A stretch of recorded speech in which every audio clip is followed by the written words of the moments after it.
gonna get you. He's gonna get you. He's gonna get you. He's gonna get you. He's gonna get you. He's gonna get you.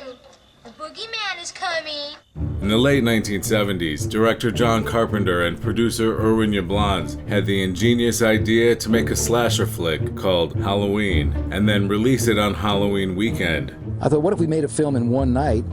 We could probably do it real cheap because we'd do one set, we'd do it all in a couple of days or a couple of weeks. And I thought about the most horrific night of the year, Halloween. No one had ever made a movie about Halloween. And I picked up the telephone and called John Carpenter. And I said, what do you think of the title Halloween? Expecting him to perhaps balk. He got it right away. The original title was The Babysitter Murders. Not quite as catchy. It's ridiculous. The plot is simple. A man named Michael Myers escapes from a mental institution and goes on a killing spree on Halloween night. What's the boogeyman? As a matter of fact, it was. The movie took 21 days to shoot on a budget of $300,000. It went on to gross over 150 times that amount. They repeated the same process for Halloween 2, which premiered on Halloween weekend a few years after the first one. Universal Pictures presents Halloween 2, More of the Night He Came Home.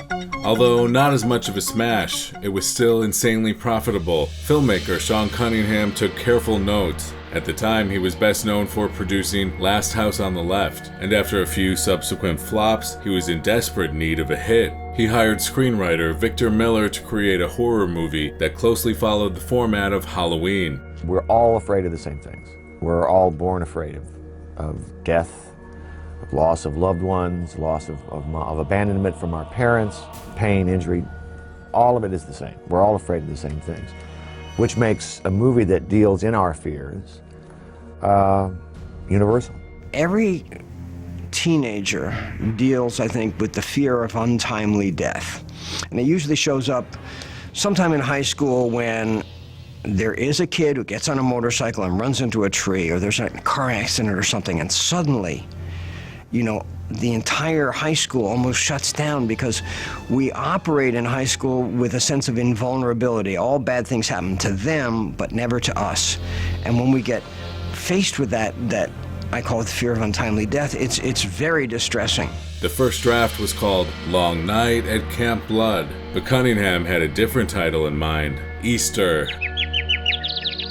No, just kidding. It was Friday the 13th. I had thought of this title some time ago called Friday the 13th. And I said to myself, if I had a film called Friday the 13th, I could sell that. And Sean called me up and said, Halloween is making incredible money at the box office, let's rip it off.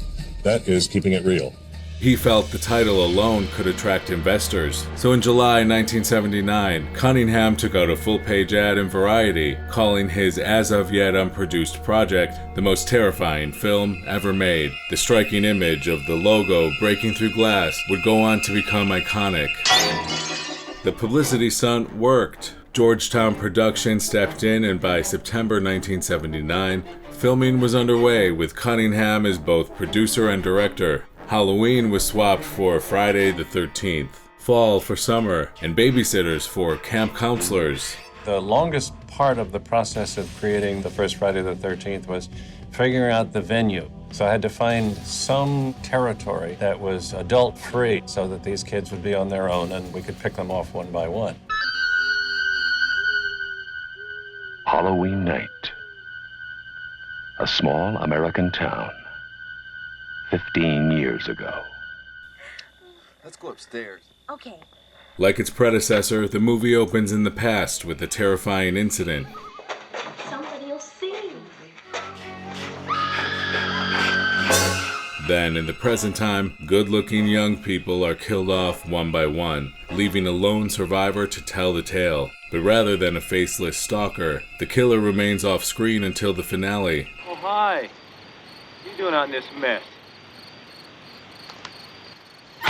Turns out it's an angry mom who's out to avenge the death of her son, who drowned at summer camp years earlier. Kill her, Mommy. Kill her. The cast scene even emulated that of Halloween. A group of up-and-coming New York theater actors were hired, including Adrienne King as the main protagonist Alice, Kevin Bacon before he was famous, and Harry Crosby, who like Jamie Lee Curtis comes from a famous family. His dad is Bing Crosby. Gone fishing. Yeah, how'd you know? There's a sign upon your door. They also needed a veteran actor like Donald Pleasance to give the movie some weight, so Academy Award winner Estelle Parsons was offered the role of Pamela Voorhees, the killer mom. However, she declined because of the violence. Veteran actress Betsy Palmer replaced her.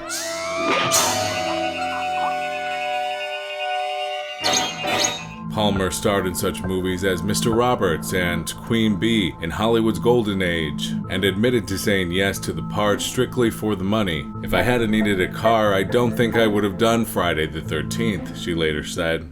They're all dead. They're all dead. I'm not afraid.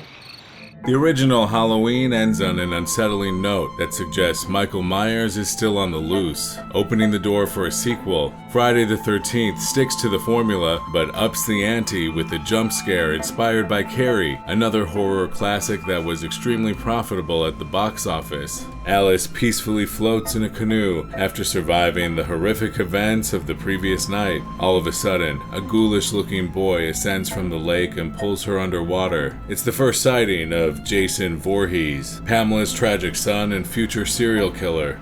Is he dead too? Who? The boy, Jason. This sequence was not in the original script by Victor Miller. The financiers had brought on screenwriter Ron Kurtz to do some rewrites, and this was one of his contributions. Ma'am, we didn't find any boy. Then he's still there. The scene works especially well because of makeup artist Tom Savini. Fresh off Dawn of the Dead, he took blood and gore to another level. Some of the kills were so explicit that they had to be toned down in order to avoid an X rating. This is one way it differed from Halloween, which for the most part was relatively bloodless. We went to a list of scares. Like imagine if, you're in bed with your boyfriend and he goes down to get some water or Coke or something and comes back with a sheet trying to pretend he's a ghost, but it's not him. It's all these kinds of things that we wrote down, all these scares, and then we decided to weave the scares into the story. To start with those little things that scared you as a kid. You think there's somebody under the bed. Filming for Friday the 13th lasted 4 weeks on a budget of $500,000. It was shot on location at a real Boy Scouts camp in New Jersey, which is still in operation to this day. Paramount Pictures won the distribution rights after a bidding war. More money would be thrown into a clever marketing campaign that emphasized the killer's body count. 11. 12. Friday the 13th. You may only see it once, but that will be enough. I was trying to create a roller coaster with hills and valleys, Cunningham says of the movie. It's a social experience. If you see a horror film in an empty theater, it's just ugly and grim. There's no fun. But if you go with 400 kids laughing and screaming, it's a different experience.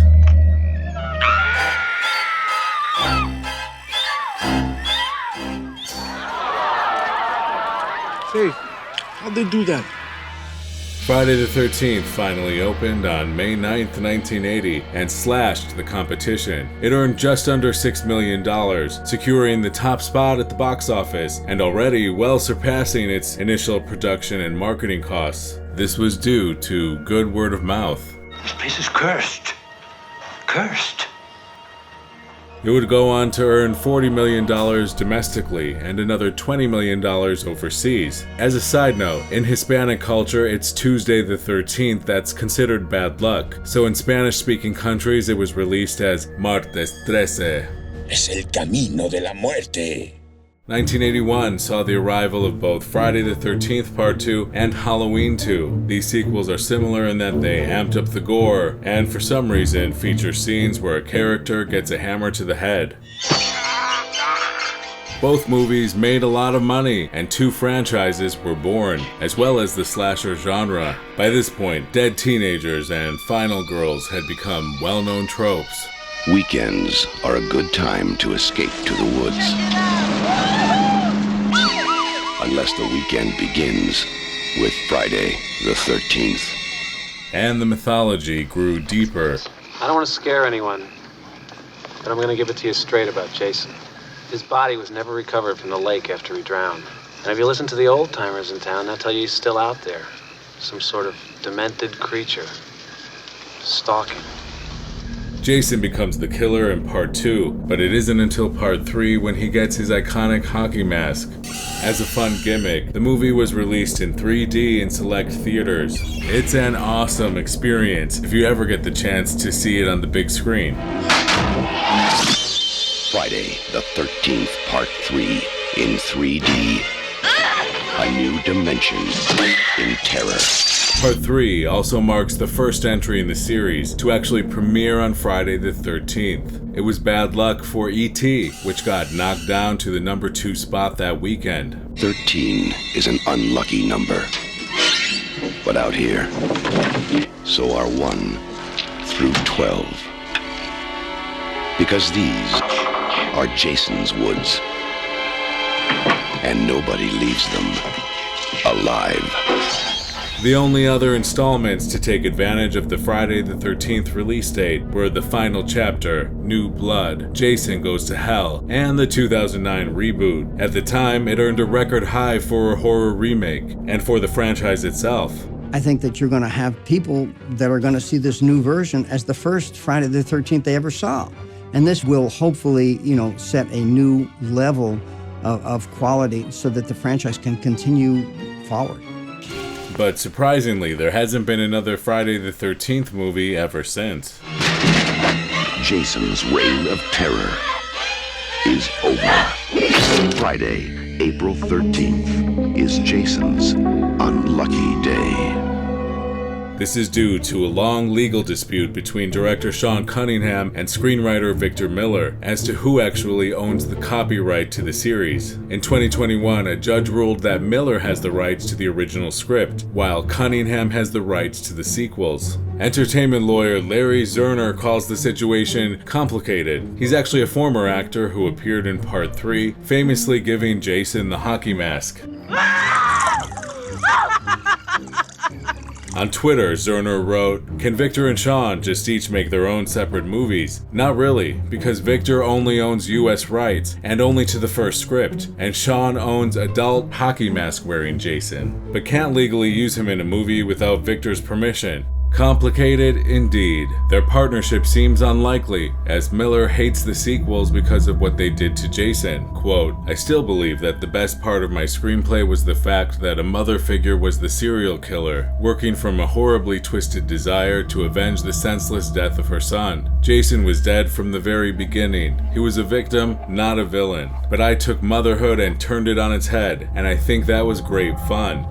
He's not alone in his critique. John Carpenter, who inspired Sean Cunningham in the first place, also dislikes the Friday the 13th sequels, and the original for that matter. He called the whole thing a shameless money grab, especially when compared to other classics like the Texas Chainsaw Massacre. He spoke to author Bret Easton Ellis about this on his podcast in 2016. You've also delineated that the Texas Chainsaw Massacre, say unlike the original Friday the 13th, are very, very different experiences. And you said that the Texas Chainsaw Massacre is like actual sex, and by comparison, Friday the 13th is masturbation. Or a hand job. What's the difference between these two movies for you?